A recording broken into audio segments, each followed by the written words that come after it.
I'm still trying to process what happened yesterday with the death of Charlie Kirk. It's utterly heartbreaking, especially considering the wife and children who are now left without a father and husband. And what's even more chilling about all of this is that the killer and assassin is still at large and still a danger to the public. And I'm really sorry, but it's kind of hard for me to make a full video on this right now, because I have 4 young children, one who was just born 2 weeks ago. So I can't just drop everything to make a video right now. All I can do for now is add this short intro to a video I had already worked on. Let's be in prayer for Charlie's family. And I do praise God that Charlie had a bold and public faith in Jesus Christ and the gospel. Shock in the US after a prominent right-wing activist, Charlie Kirk, was shot dead while addressing students on a campus in Utah. Tonight, conservative firebrand and close ally of President Trump, Charlie Kirk, shot and killed by a sniper while speaking at a college in Utah.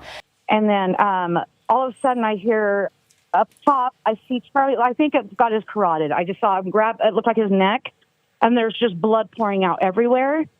And his eyes kind of rolled back. Yeah, Charlie Kirk got shot. Yes, he deserves to die, and I hope he burns in hell. And I really don't want to hear any moral superiority from the people who were just laughing about undocumented immigrants getting eaten up by alligators. Okay.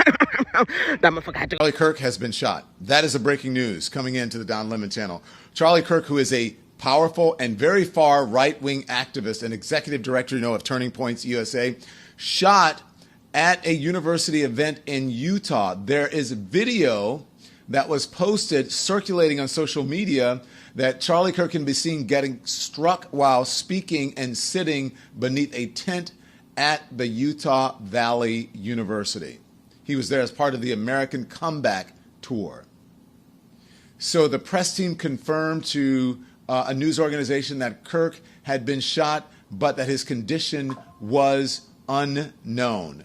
So Charlie Kirk, the far right-wing activist, shot at a university event in Utah. This is still breaking. We'll get more details as they become available. To get drunk and have a blue mohawk. The mass burial, which allowed 80 Laughable. The name is in the term. It's laughable. Do not. I would have to say the reverendness is sounding a little questionable there.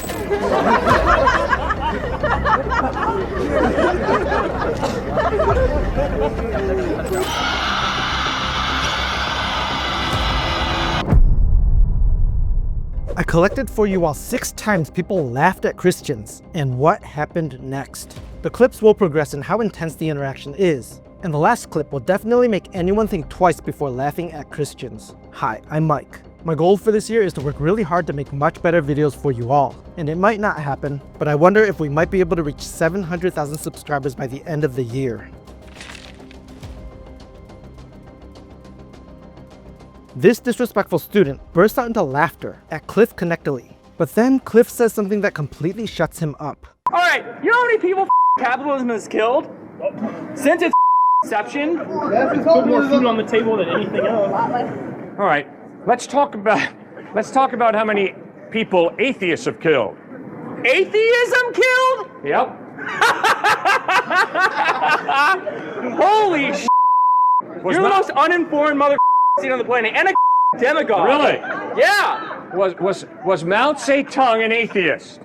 Yes. Mao Zedong was the leader of the people. How many people did Mao Zedong, as an atheist, murder? 100 Good. All right. Roughly around 100 million Mao Zedong, an atheist, murdered. How many people did Joseph Stalin, another atheist, murder? How many people did Joseph Stalin murder? 40 million? Okay. So, let's talk about how atheism opens you up to slaughtering people. Why? Why does atheism open you up to slaughtering people? It's the same answer to the question I asked you that you haven't answered. Why is a human being valuable? You gotta answer the question, guys, every single one of you, because you deal with human beings every single day. So why is a human being valuable? In this intense exchange, the student laughs at Cliffe's critique of atheism, But Cliffe counters with the devastating toll of atheist leaders like Joseph Stalin, whose brutal purges, forced collectivization, and famines in the Soviet Union from 1924 to 1953 led to 20 to 40 million deaths, and Mao Zedong, whose great leap forward and cultural revolution in China from 1958 to 1976 caused 40 to 70 million deaths through starvation, forced labor, and executions. This response demonstrates Cliffe's core question: without a transcendent foundation, like Christianity's teaching that humans are created in the image of God, what ensures a worldview will value human life? The student's laughter fades as Cliffe presses him to justify human worth in an atheistic framework, showing how the absence of a moral anchor easily leads to dehumanization and violence. About 13 years ago, Living Waters released a movie titled 180, and in this movie, Ray Comfort interviewed a man named Steve. When Ray initiates the conversation with Steve, Steve at first laughs at Ray and mocks Jesus Christ. But then, as Ray continues talking to Steve, you can see in real time Steve's complete reversal in attitude.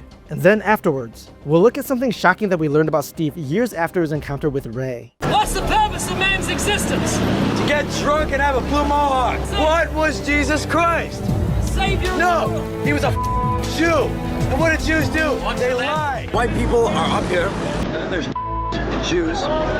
So the white man is the best man. Christianity is a Jewish trick, but it hasn't tricked me because I'm Greek and I'm smarter than that. Spell the word shop. Shop? S-H-O-P? What do you do when you come to a green light? Stop. Green light. See, now, if you can make a mistake with something as simple as that, just think if you're making a mistake when there's a whole philosophy. You're making a mistake. I don't hate black people because they're black. I hate black people because they're pieces of because they ruin every neighborhood they come into, because they do bad things to my people because of the color of our skin. This country is I hate America. Americans are ran by a bunch of little weak Jews that couldn't stand up for themselves, so they had to make up a fake God to protect them because they're a weak race. Jesus was a Jew. And if he were in Auschwitz, I'd give him a tattoo. That fellow was not evil. So what do you have to do to be evil? He killed 6 million Jews and blacks and gypsies and homosexuals. I don't believe that. I think that's a lie. I don't think he killed that many people. I love Hitler. Why? Because he wanted to cleanse the world of non-white races. Stephen, what do you think happens when someone dies? Do you think there's an afterlife? I don't know, probably not. Probably not? So this is all there is? I think so, yeah. Do you believe God exists? I don't think so, no. If there's a heaven, do you think you're good enough to go there? Are you a good person?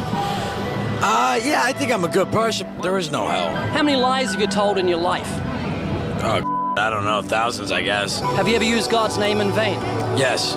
I heard you use his name just before, probably about 30 seconds ago when you talked about lying. Do you realize that's called blasphemy? When you use God's name as a cuss word, it's very serious.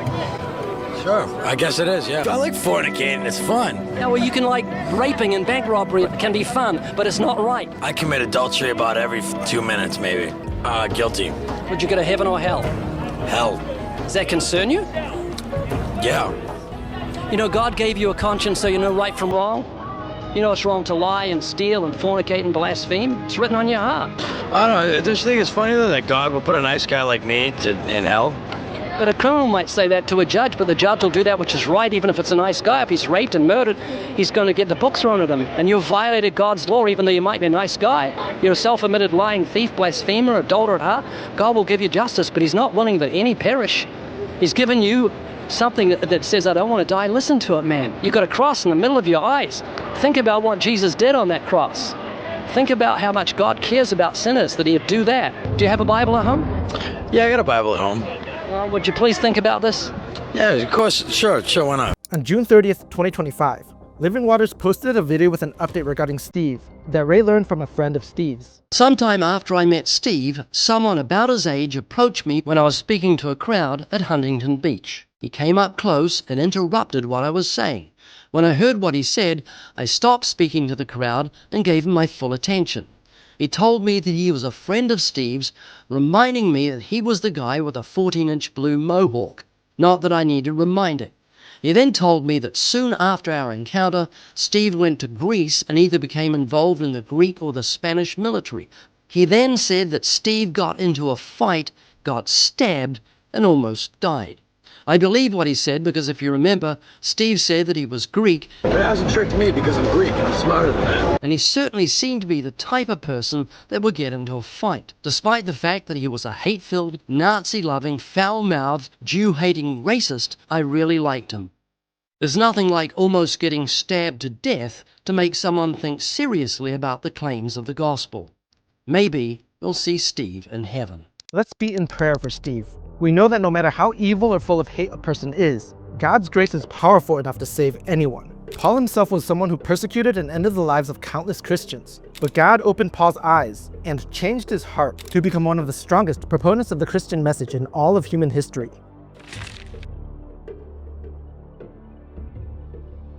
When Candace Owens appeared on Don Lemon's show and brought up the topic of Christians being persecuted, Don Lemon laughed at Candace and called the idea laughable. Christians suffered too. In fact, we are the most persecuted religion in the world. And I am so sick of it. I am so sick of there can only be one victim narrative. And if you start talking about and we are not the most persecuted in the world. Come on. That is a fact. What are you saying? We're not the most persecuted in the world. Do you know what's happening in Armenia? Do you know what's happening in Nigeria? Do you know what just happened in Canada? The fake story that was propagated by all of the mainstream networks about the nuns, and they found the mass burial, which allowed 85 Catholic churches to be burned to the ground in the last 3 years in Canada. We are still being persecuted right now. So I take great offense to you coming in here about the sensitivities of the people that are working on your show when I'm sitting here telling you that I'm a Christian and I'm offended by what you're saying, and you laugh. You mock Christian persecution. Do you think people to laugh when someone tells you about Christian persecution? Because let me tell you something. If I had done that, I think it's laughable about the Holocaust, I don't think it's funny. I would be chased out of polite society. Then don't laugh.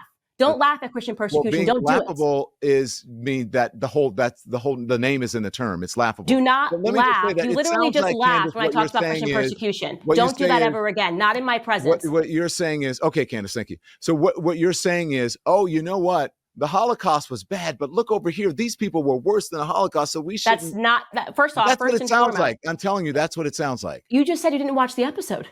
No, but I'm saying that's what it sounds like. That's what you're saying. I don't have to watch the episode. I was listening to the words that you just said. You just spent 3 or 4 minutes talking about the other atrocities and how bad they were. Yes, the other atrocities that have happened in human history outside of the Holocaust are things that we are relevant and allowed to talk about, especially when the numbers of Christians that were persecuted following the Russian Revolution and the manner in which they were killed, people that were beheaded, priests that were shot. Yes, it is. I can talk about Christian history and I don't need to feel guilty about that, and I won't. That's fine. All right, good. You don't have to feel guilty. You don't have to. And please, genuinely. Please never, please, when I come on your show, have enough respect not to laugh when I talk about Christian persecution, because you would never do that if I was Jewish and I was talking about the Holocaust. You can't tell me. You would never do that. You should have enough respect to know not to tell people how to react. You can't tell someone not to laugh. Okay. Well, then I double dare you when a Jewish person is talking about persecution of Jews to laugh. You won't do it. I won't do it because I actually believe that there were persecution of Jews, and you don't believe that Christians were persecuted. My thought. I believe that there is persecution of Christians. I don't think it's the most persecuted religion in the world. Okay, so listen. Laughable. Consider. Okay, laughable. Good. You agree with me. Thank you. Don Lemon's dismissal of Candace Owens' claim about Christian persecution as laughable ignores a lot of global evidence. The 2025 World Watch List by Open Doors reports 380 million Christians face high levels of persecution, with 4,998 killed for their faith in 2023, 90% in Nigeria alone, where jihadist groups like Boko Haram target Christian villages, burning churches and displacing millions. In Armenia, Christians face ongoing ethnic and religious hostility, with historical genocides and modern discrimination reducing their population. In Canada, while less severe, 85 Catholic churches were vandalized or burned between 2020 and 2023, amid unverified claims of mass graves, fueling anti-Christian sentiment. Pew Research notes, Christians face harassment in 160 countries, more than any other religious group. Don Lemon's laughter trivializes a human rights crisis and reflects a broader media bias that downplays Christian suffering, while amplifying other narratives.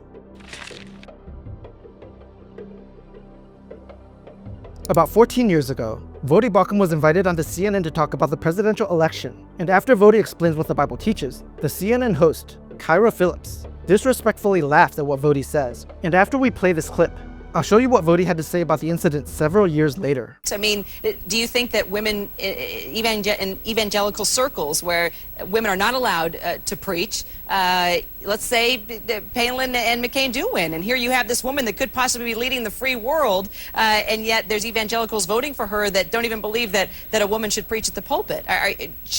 Could this change the face of how evangelicals believe in the woman's role? I don't think it'll change the way evangelicals believe about women's roles. I think it has sparked a discussion. And quite frankly, feminism has gained a foothold in many evangelical churches. Do you think that's a good thing? No, I don't. Not at all. Why not? Well, because we're about the gospel. The culture doesn't dictate truth. The gospel dictates truth.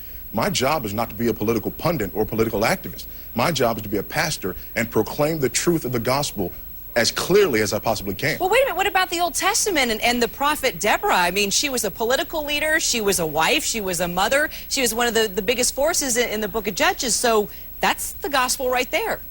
She certainly was. And the fact that something happened doesn't mean that it's normative for the church. In Isaiah chapter 3, for example, one of the signs that a culture is under judgment is that women are in leadership in their nations. So Deborah was actually a sign that things were very bad in Israel, not a norm for the church. Margaret, I'm curious to see what you think about this and what the Reverend's saying.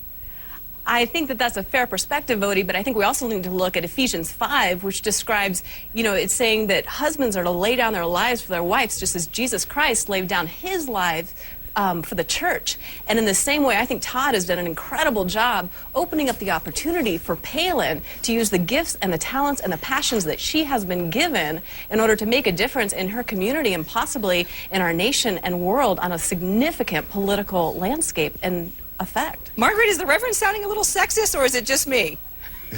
I would have to say the Reverend is sounding a little questionable there, but in the sense that I believe that everyone, despite gender, has an opportunity to serve, to give, and to play a role in making a difference in their communities, in their churches, and around the world. Reverend, this could be an exciting time. I mean, this could break through. We're becoming progressive in so many ways. We're seeing a black man possibly winning the presidency. We're seeing a woman here that's on the Republican ticket that's rousing up evangelicals possibly to think twice about the woman's role in the church. I mean, this is fascinating times. They are fascinating times, and they're also frightening times. When you see Margaret Feinberg use Ephesians chapter 5, which clearly says that a husband is the head of the wife, in order to justify somehow with this sleight of hand that Palin's husband is laying down his life by allowing her to do that. Number one, she's playing fast and loose with the text. And secondly, she is also ignoring the fact that Palin's responsibility as a wife and mother is governed by Scripture, not by whether we feel it's progressive in our culture. Margaret, final thought there. Voddie,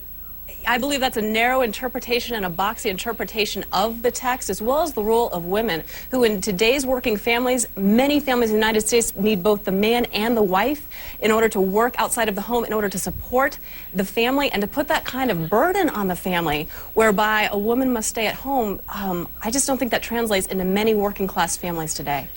My job is not to translate into working class families. My job is to be honest with the text. And the text says in Titus chapter 2 and verse 5, a woman is to be the keeper of her home. Now, I will not violate the teaching of the text in order to somehow sound more appropriate for the culture. I am a herald of the truth of the gospel, and my job is to teach the gospel according to what the authors have said, not according to what I think the culture wants to hear. But Voddie, being a keeper of the home can be translated in so many different ways. And that means that if a woman happens to be the breadwinner, shouldn't they have the opportunity to step out and take care of their family in that way? Listen. All right, what about the text that says the man and the woman should submit to one another? I think I'm just going to leave it right there, folks. And I'm going to be studying the Bible tonight, and I promise to bring you two back, especially as we see this go forward and seeing how evangelicals vote. Thank you so much, Margaret Feinberg and Reverend Voddie Baucham. Both Kyra and Margaret hate the idea of God creating men and women to have different roles within families and churches. Their worldview reflects a broader cultural shift towards secular egalitarianism, which dismisses biblical teachings in favor of modern notions of equality that prioritize individual autonomy over God's design. About 8 years later, Voddie brought up his appearance on CNN in a sermon titled Cultural Marxism, which currently has over 1 million views. And so, I ended up, some of you may have seen an interview that I did on CNN before the election, talking about, some of these issues. I only got to do that one time. So, yeah, that was pretty much it. The lady said after the interview was over that, yeah, we'll have to have you back. And I knew at that moment that I would never be back on that person's show again. Voddie Baucham's steadfast stand for biblical teachings on gender roles and family often stirs up pushback from a world that sees them as outdated or offensive. His absence from future CNN appearances shows how the mainstream media tends to shut out voices that uphold scripture over popular secular views. This is why you'll see pastors like Joel Osteen appear multiple times on CNN. I think part of my, if you want to call it success, is I've stayed in my lane, and my lane is lifting people's spirits. In this clip, a Muslim woman challenges Cliffe Knechtle on Jesus, the Bible, and Islam. And at the end, she calls Cliffe crazy and laughs at him. It's a pretty intense clip, and I definitely have some things to say afterwards. That could be an internal contradiction is on one page it says something, on a different page it says something else. Like the gentleman that left mentioned about the creation. You're right. Creation came the about. Quran That's does not contradict itself, I agree. So then but we'll it go to contradicts point number the two. historical evidence that Jesus claimed to be God. Claimed. From what, John and Joseph and Mike and whoever? That's right, ma'am, and that's the only thing. That's the only way I can know anything historically. Historical knowledge is based on the trustworthiness of eyewitness testimony. So then why take what John and those people said 500 years before what Muhammad came with? That's exactly why I trust John, because he lived with Jesus. Muhammad was the dude who never met Jesus. John met Jesus, listened to Jesus. But doesn't it come with time that things like that become more inaccurate? Jesus' book isn't here. Jesus' book is not here. Yes, the Gospels of Matthew, Mark, Luke, and John were written in the first century. Okay, Moses' book, eyewitnesses. That's what I want when it comes to historical knowledge. Book, the Torah, right? Did Jesus believe in the Torah? Did Jesus follow Moses? Yes, Jesus believed the Torah was the Word of God, very clearly. So then why do you accept Jesus as a successor of Moses and you don't accept Muhammad as a successor of Jesus? Because Muhammad contradicted Jesus. But you don't have any way to tell whether or not what Jesus came with is the exact same as what Moses came with, because the book Moses came with is not the same today as it was at the time. Can you agree with me on that? No, that made no sense to me. I'm sorry, I'm not smart enough to figure out what you just said there. Makes no sense to me. Okay, what on earth did you just say? Right now, the book that Moses came with. Yes. Do you agree Jesus He didn't come with anything. He wrote something. He didn't write anything. It was revealed to him. Baloney. Moses wrote. No book floated out of heaven to Moses. What makes him a prophet? Moses wrote. What makes him a prophet? The fact that he was a self-claimed prophet, he was a good writer. There's plenty of good writers. That doesn't make them prophets. Goodness gracious, man. No way. What do I is your accept this kind of floating out of heaven book that you do? No one's saying it's floating out of heaven. Well, then what are you saying? Revealed through angels. Do you believe Moses wrote? No, an angel didn't write the Torah. No one said Moses wrote it. No one not said an angel. Wrote it. And no angel wrote the New Testament either. Matthew, Mark, Luke, John, Peter, James wrote the New Testament. So what makes someone a prophet? And not a random great writer? What makes someone a prophet is that God inspires them. And there's absolutely no way that I can show you who a prophet is. If this guy claims to be a prophet, I can't just blindly say, yes, he's a prophet, or no, he's not a prophet. I have to observe how he lives his life. I have to listen to what he believes. And 500 people for you is good enough for that. As long as 500 people say he's a prophet, we're good. We're golden. No, that's your argument. I'm not standing here saying anybody's a prophet. Your argument is... Follow me to Scientology!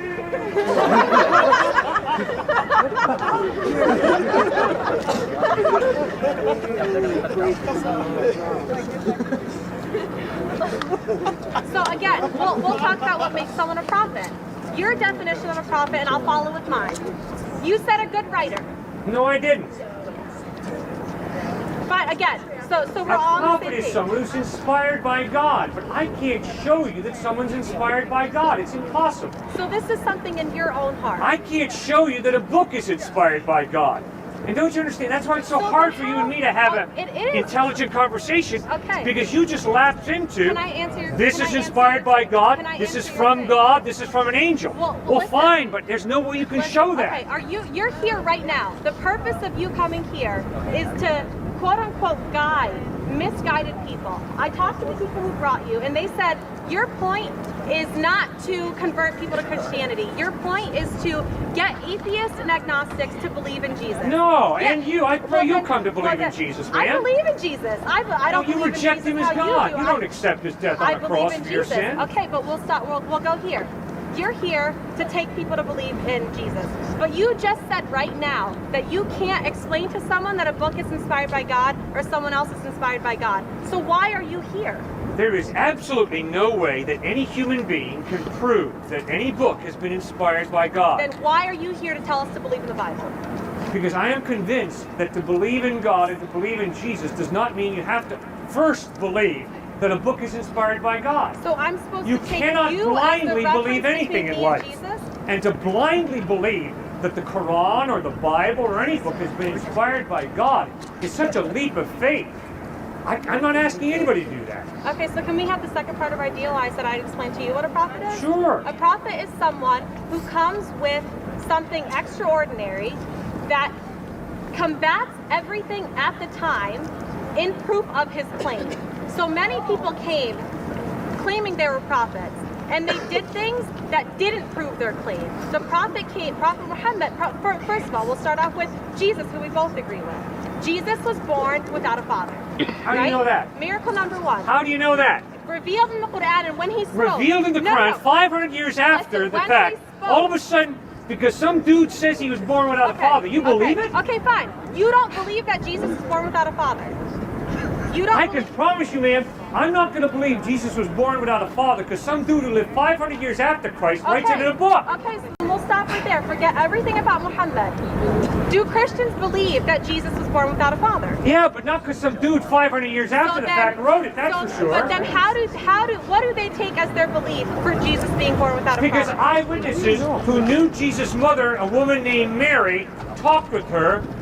They talked with Joseph, and they found out that indeed Mary was a virgin when Jesus was born. So then we take it's not something they made up 500 years later. Okay, so then it's something that they found from eyewitness talking. So do we take that? We take Jesus being born without a father as a miracle. That's proof he's a prophet. That's proof he's a prophet, correct? No. Why? Just because a miracle happens doesn't mean the dude's a prophet. Why? He could be a false prophet. So then why miracles happen to why false doesn't your prophets. mom have a son without a father? What miracles happen to false prophets? We'll go over that right now. What miracles happen to false prophets? Hold on you look crazy in the United States, and if you went to Iran or Iraq, you look crazy there as well. Hold on. Well, then why are you wasting your time talking to a crazy man? Because you are just, it's just entertaining. What's your purpose here? Why are you they had better entertainment on this campus than to talk to a crazy man? Have you been to stores? Have you been to stores? You guys are hurting people.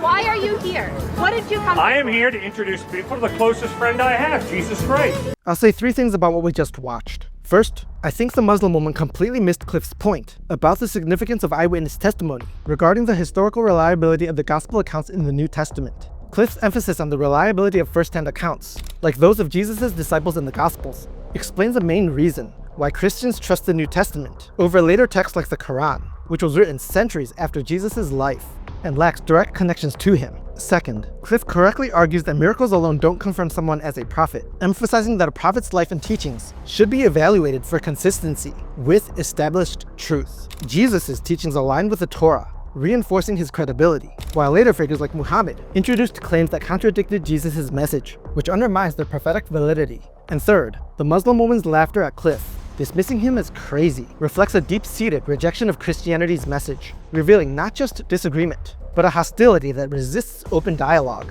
about Jesus' claims and the transformative power of his teachings.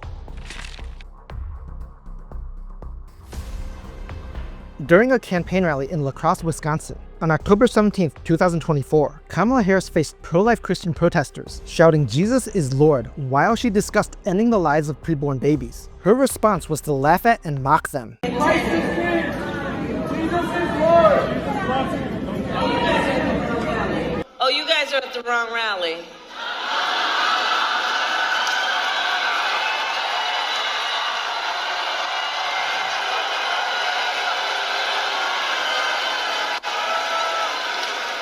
No, I think you meant to go to the smaller one down the street. Here is one of the young men who was protesting, responding to the incident. She, on video, she does a little, and then she waves. She pans to her right. I'm on her left. She's looking directly at us. We're about 25 yards away from her. I held up this cross. I took it off. I unclipped it around my neck. I held it up in the sky. I pointed to the cross. I waved to her and then pointed back. And that's when she did that and then waved. She looked directly in my eye. We didn't mean to go viral. We were simply there in that moment in time. We listened to her speech and something came over us that abortion is wrong. And that's when we said what we said. Kamala laughing at and mocking these Christians ignited a firestorm among evangelical and conservative Christian voters, who constitute roughly 20% of the US electorate. The moment, captured in viral social media clips, fueled perceptions of Harris as dismissive of Christian values, particularly on contentious issues like abortion. This alienated a significant voting bloc in key swing states like Wisconsin and Pennsylvania, where elections hinge on slim margins. Harris's campaign did little to mitigate the backlash, failing to offer a meaningful apology or engage with faith communities, which deepened the rift. Posts on X reflected widespread Christian voter outrage, portraying Harris as elitist and out of touch. This incident likely tipped undecided Christian voters toward Trump, contributing significantly to Harris's loss in the 2024 presidential election, as exit polls showed her struggling to connect with faith-driven voters. When on his thigh, he has a name written, King of Kings and Lord of Lords. That's my Jesus. That's the God whom I serve, not the sissified Christ that's preached in pulpits around the United States of America. I serve the great God of the universe who gets angry and pours out his wrath. I serve the great God of the universe who demonstrated his wrath when he poured it out on his own son. And it amazes me that we believe this, that God would crush and kill his own son, but let you slide. Not for a minute. The spotless, sinless Lamb of God suffered and bled and died because of the wrath of God. That propitiation, the satisfaction of the righteous wrath of God, that's what was experienced on the cross. How dare we take that lightly? That's the one against whom you've sinned. Not this sissified Jesus with hair like the Brett girl with a lamb across his shoulders. Hands look like he never worked a day in his life.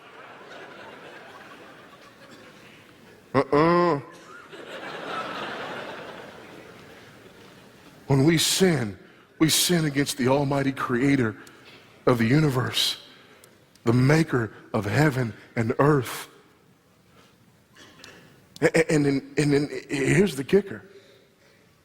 Though he should have killed me in my sleep for what I thought, said, and did on yesterday, yet by his grace, he has allowed me to live another day. Oh, I think brokenness is very appropriate.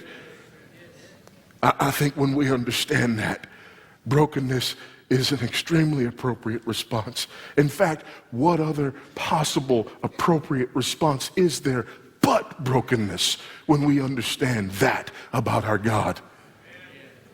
Hey, I'm Mike. If you want to support what I'm doing and help these videos reach more people, would you consider clicking that subscribe button? Thank you so much for watching this video until the end. Here is another one that you might find interesting.